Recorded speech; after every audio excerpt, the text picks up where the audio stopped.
This is Dyeoxes with the RuneScape Halloween event of 2011. At the beginning of this event, you talked to Frank, who is part of DEFCON 2. He has apparently some issues at DEFCON that he wants you to help with. So basically just start over at the little clan thing and, you know, hop in the little ball, and boop, you go elsewhere.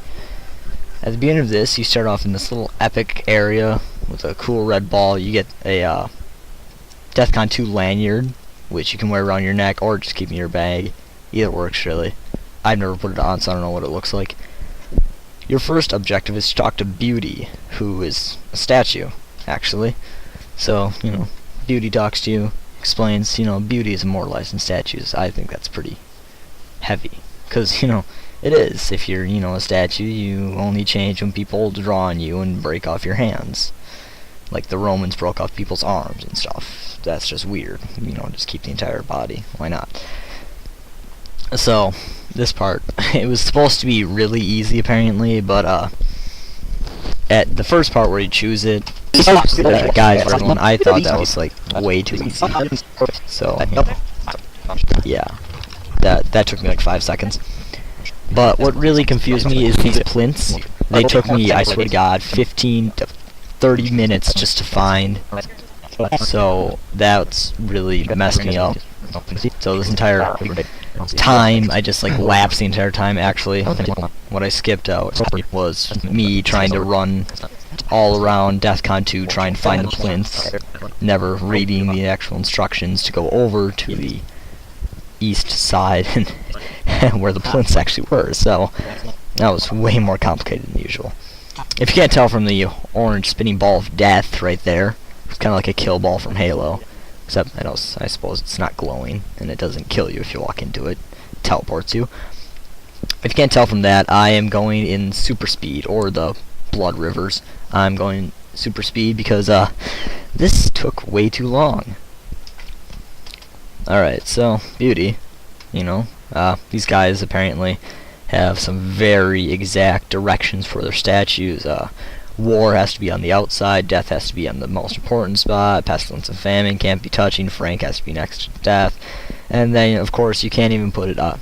You can't do war, pestilence, death, Frank, famine. It has to be the other way around. So you see me here flipping around because I did it backwards. Oh wait, no, I did it backwards later, but right here, what I just did is backwards. And I keep searching music.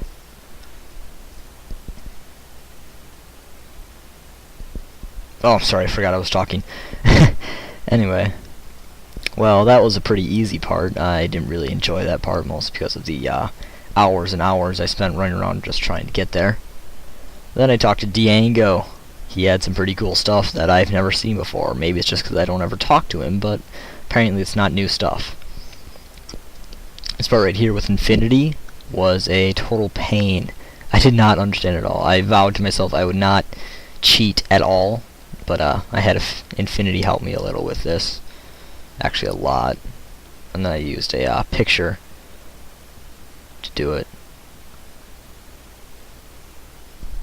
I kind of understood it, but not very much. That's about all I got. I thought that's the pattern you were supposed to make. So at first I'm sitting there acting like an idiot, trying to put together a skull. And then I realized later that you make a pumpkin, not a skull. Good thing I hadn't wrecked it too much. Right, so you see me flipping back and forth between pumpkin and RuneScape, and eventually my pumpkin will look like that. I didn't enjoy this part at all because it was really confusing and time consuming. Just a little excessive. I feel like I'm like blotching out certain parts.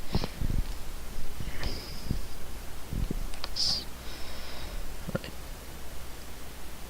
This part was like mind-blowing. And then you talk to Infinity. Minstrel Web, by the way, is Infinity. So you just talk to Infinity, she'll tell you yada yada yada, whatever. And then you have to go. You can either be an idiot like me and go all the way back to the bulletin board to figure out what you have to do next, or you can just go right upstairs and talk to Frank.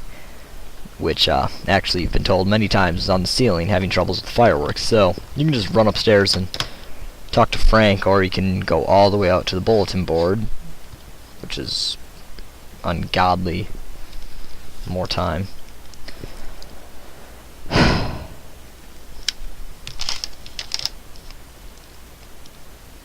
Bulletin board unclutters as you it unclutters as you finish stuff. Then I also skipped the ride right back up to Frank because that was kind of time consuming. And Frank tells you that he's scared of fireworks or something like that, yet he's supposed to be setting up the fireworks. And his chicken sets up the fireworks for you. And you have to direct it to the fireworks, but it can only move in the L shape like the knights from chess. Now, some people probably had a lot of trouble with this, but I'm sorry, I say way too much. Some people had a lot of trouble with this, I'm presuming, but I found it really easy because, you know, I played chess a lot at home. So I could not figure that part out for the life of me. I kept just like skipping around to the trying to leave, and those two were simple. I did not even notice the one right next to me until I was like halfway done. I saw the last one and I'm like, oh wait, there's another one right next to me. I'm like, oh, I should probably just grab it while I'm here. This right here blew my mind. I was just running around randomly. Anything I've said about me knowing chess blows off right here because, man, I did not think this one through at all. I just ran around randomly and eventually got it out of pure luck. Honestly, I had no idea what I was doing. This part was kind of like, I was going to say something witty there, but I forgot what I was going to say. Too bad I don't watch any movies, otherwise I would know some good references. I'm slightly tired. I wasn't very tired when I did the event last night, though. Or 2 nights ago now, I believe, because it's the 20. Holy crap, this was 4 nights ago. I did this event 4 nights ago. And I don't remember one smidgen of it. Well, basically I had to get your chicken guy going in a square. Horses, that's the same. You had to get horses going in a square until you figured it out directly, which I had no problems going in squares. I love squares, apparently. Way too much for my own good. My demise was going to happen if I kept going in squares. I was really starting to annoy myself.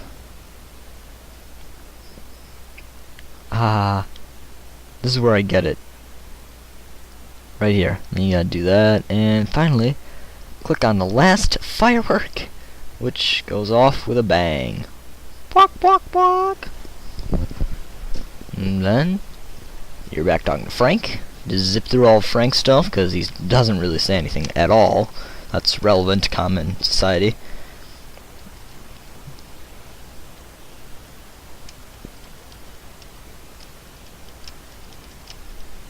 And you just gotta run down, and finally, oh yeah, that octopus bloodbath thing right there.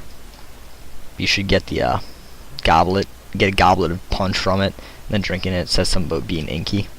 Tastes inky. If you notice, you talk to the board, and Frank is gone. He no longer needs assistance with everything. Just pet Muncher, run inside the tent, and talk to Death. He'll congratulate you on a job well done. Said he wondered if you were showing up at all. He was waiting your arrival. And then, after that, he gives you a nifty DEathCon 2 t-shirt and a Living on Borrowed Time emote, which is a very big emote, as I figured out right here. This is the emote. And Death appears, you, I don't know, tag the hourglass, and then boom, Death just disappears. Then you're kind of skeptical. What just happened? Close call. And then the DEathCon 2 t-shirt. Actually, just says DEathCon t-shirt. And the DEathCon lanyard. I also have the punch in my bag, but you don't get to keep that.